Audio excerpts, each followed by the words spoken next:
Elon Musk कमरे में आया और कहा, अरे क्या हो गया, तुम लोग इतने परेशान क्यों? इस कमरे में 5 बेस्ट इंजीनियर्स एक कंप्यूटर को घेरे हुए थे और ये लोग बहुत परेशान लग रहे थे। इनमें से एक पेपैल का मेन इंजीनियर था जिसका नाम था लेवचिन। उसने इलॉन मस्क को देखा और कहा, हम लोग एक डिफिकल्ट प्रॉब्लम सॉल्व कर रहे हैं। इसके बाद उन्होंने इलॉन को इस प्रॉब्लम के बारे में बताया। इलॉन ने इस पर कहा, हाँ ये तो बहुत आसान है, और इसके बाद इलॉन ने इसका सोल्यूशन बता दिया।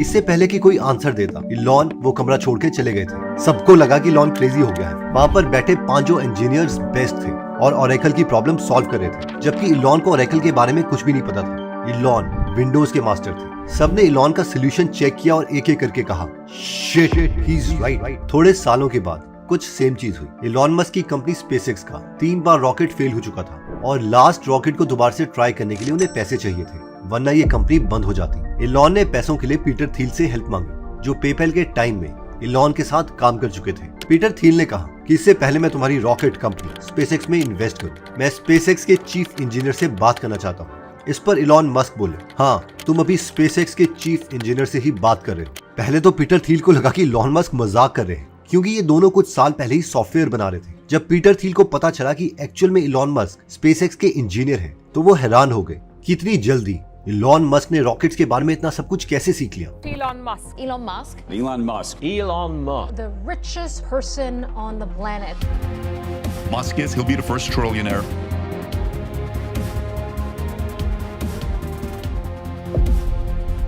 How did you get the expertise to be the chief technology officer of a rocket ship company? I read a lot of books and spoke to a lot of smart people. You're self-taught? Yeah.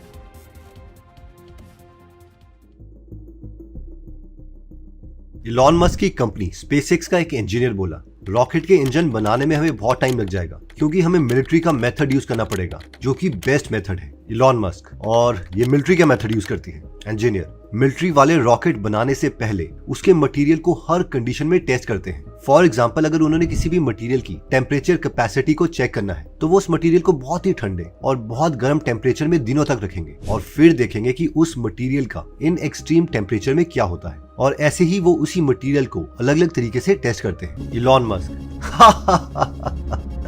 हम ऐसा कुछ भी नहीं करेंगे। देखो, कुछ भी जल्दी सीखने का एक ही तरीका है, गलतियों से बचो मत, बल्कि बहुत जल्दी गलतियां करो, उन्हें पहचानो और जल्दी से ठीक कर दो। इसीलिए रॉकेट के मटेरियल को पहले ज्यादा टेस्ट करने की जरूरत नहीं है। एक इंजन बनाओ और उसे टेस्ट स्टैंड में खड़ा कर दो।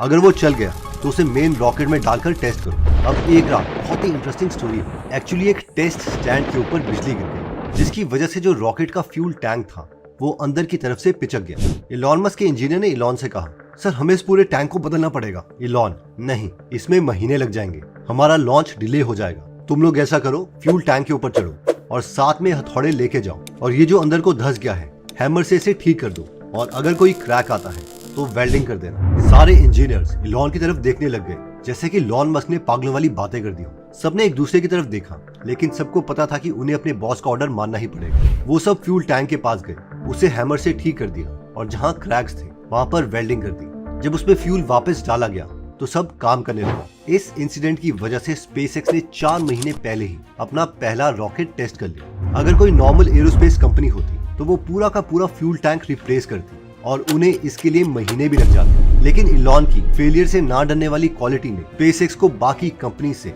10 कदम आगे रखा।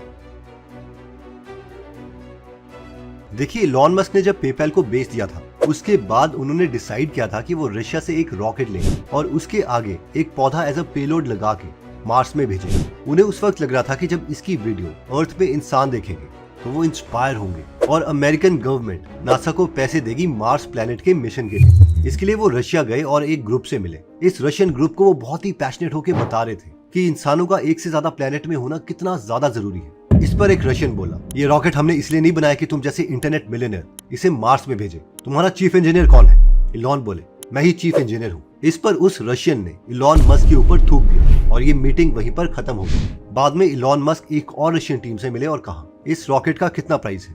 सामने से रशियन बोला, $18 मिलियन।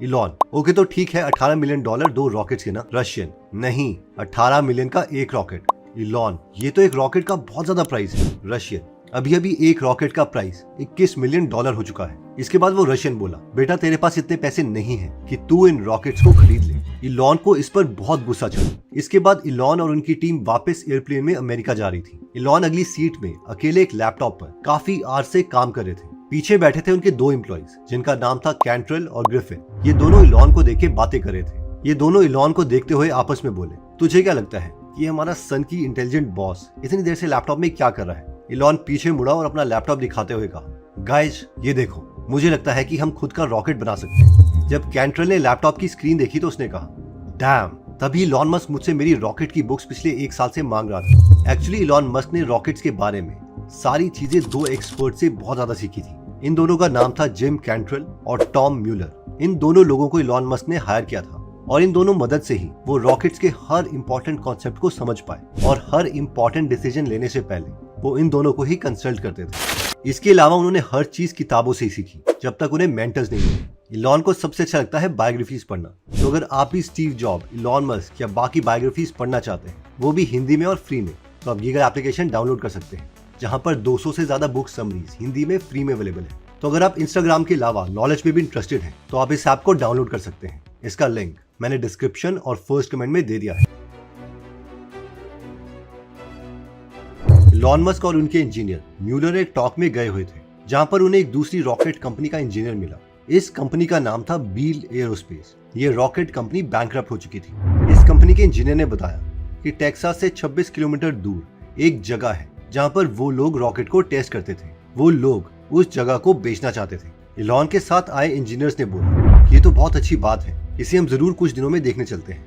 इलॉन ने कहा, नहीं, अभी के अभी प्लेन में हम वहां पर जाएंगे। उस टेस्ट साइट में एक ही एम्प्लॉय वहां पर रखवाली कर रहा था। इलॉन ने उस एम्प्लॉय का नंबर लिया और प्लेन लेके वहां पर चले गए। वो एक काफी खुली जगह थी जहां पर आसानी से रॉकेट्स को टेस्ट किया जा सकता था।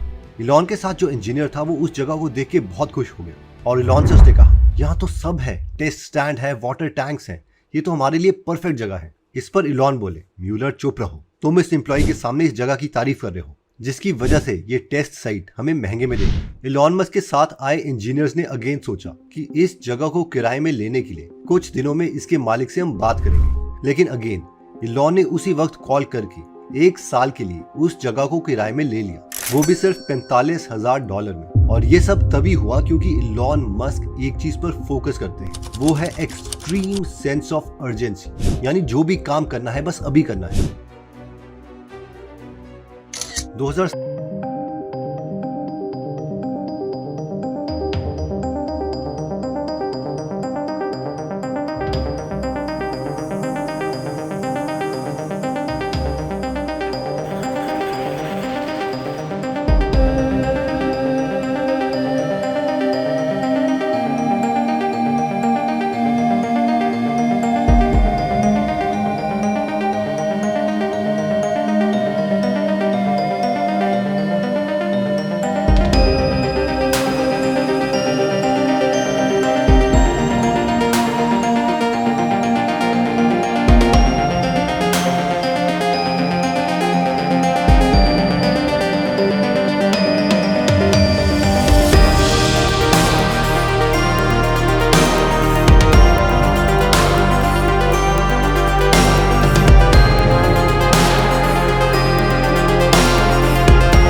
एक बार मैं ये वीडियो आपके लिए समराइज कर देता हूं। इसमें स्टेप 1 था कि learn by failing, not by avoiding failure. Just imagine कि इलॉन मस्क ने मिलिट्री के काम करने तक के तरीके को नहीं अपनाया। उन्होंने अपनी टीम से कहा कि फेल हो जाओ, डरो मत, लेकिन जब फेल होंगे तो छोटे स्केल पे फेल होना। स्टेप 2 में हमने देखा कि लर्न फ्रॉम एक्सपर्ट्स। इस बुक में मुझे पहली बार पता चला कि जो इलॉन मस्क है उनके भी मेंटर है जिनका नाम है लैरी एलिसन, और ये जो है वो स्टीव जॉब के भी मेंटर थे। तो हर इंसान का मेंटर है, दूसरे एक्सपर्ट से हम सीख सकते हैं। जब इलॉन ने रॉकेट्स के बारे में सीखना था तो उन्होंने अलग एक्सपर्ट्स का सहारा लिया।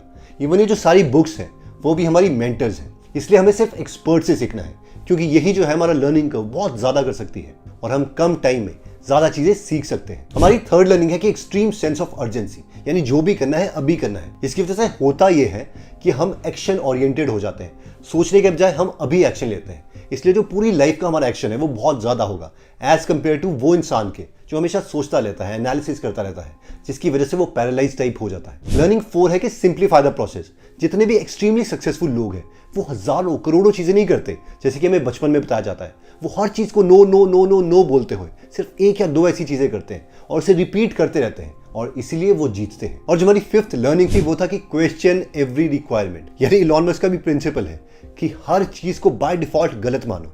इसकी वजह से होगा ये कि हर चीज का तुम रीजन जाने लगोगे, और इसलिए जो हमारा लर्निंग प्रोसेस है वो बहुत ज्यादा इंप्रूव हो जाएगा। ये सारी बातें मैंने आपको ये वाली बुक इलॉन मस्क की बायोग्राफी से बताई है, जिसे लिखा है वॉल्टर आइजैक्सन ने। इसकी डिटेल्ड बुक समरी पर हम काम कर रहे हैं, तो होपफुली जब ये वीडियो लॉन्च होगी तब तक इसकी audio book summary Google app पे अवेलेबल होगी। आई होप ये वीडियो आपको अच्छी लगी होगी। मिलते हैं नेक्स्ट वीडियो में। जय हिंद।